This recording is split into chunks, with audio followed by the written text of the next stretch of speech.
ওনারা এসেছিল 7:50-এ। এসে ওনাদের বক্তব্য হচ্ছে 6-5 তারিখে আমাদের একটা 30B হরিশ চ্যাটার্জি স্ট্রিটে মিটিং হয়েছিল কলকাতায়। সেই মিটিংয়ে আমরা সবাই মিলে প্রায় 70 জনের ওপর বিধায়ক উপস্থিত ছিলাম।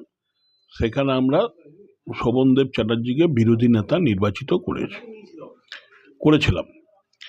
তাই ওটা ওই সইটা কনফার্ম হতে এসেছিল, তাই কনফার্ম করে দিলাম যে আমরা উপস্থিত ছিলাম এবং সেখানে আমরা সই করেছি। এটার জন্য আমার যদ্দূর মনে হয়, জানি না সোমেন্দ্রনাথ দাস, আমার যদ্দূর মনে হচ্ছে উনি আমাদের বোধহয় সেক্রেটারি, বিধানসভার সেক্রেটারি। তিনি একটা হেয়ার স্ট্রিট থানায় ফোন করেছিলেন যে এই বিধায়করা মানে আমরা নাকি সেখানে উপস্থিত ছিলাম না।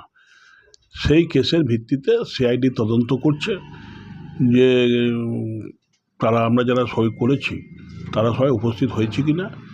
আমরা বললাম হ্যাঁ আমরা উপস্থিত হয়েছিলাম, আমরা শোভনদাকে বিরোধী নেতা নির্বাচিত করেছি।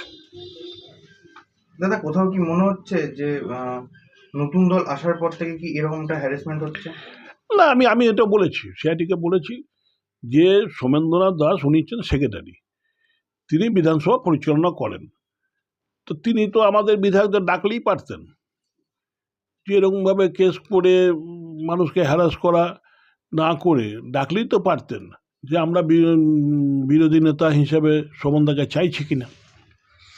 আমাদের 80 জন বিধায়ককে উনি ডাকতে পারতেন, এবার আমাদের জিজ্ঞেস করতেন কারা কারা চাইছে কারা কারা চাইছে না, সেখানেই তো পরিষ্কার হয়ে যেত। আমি জানি না এটা কেন করেছে, কী জন্য করেছে, আমি জানি না।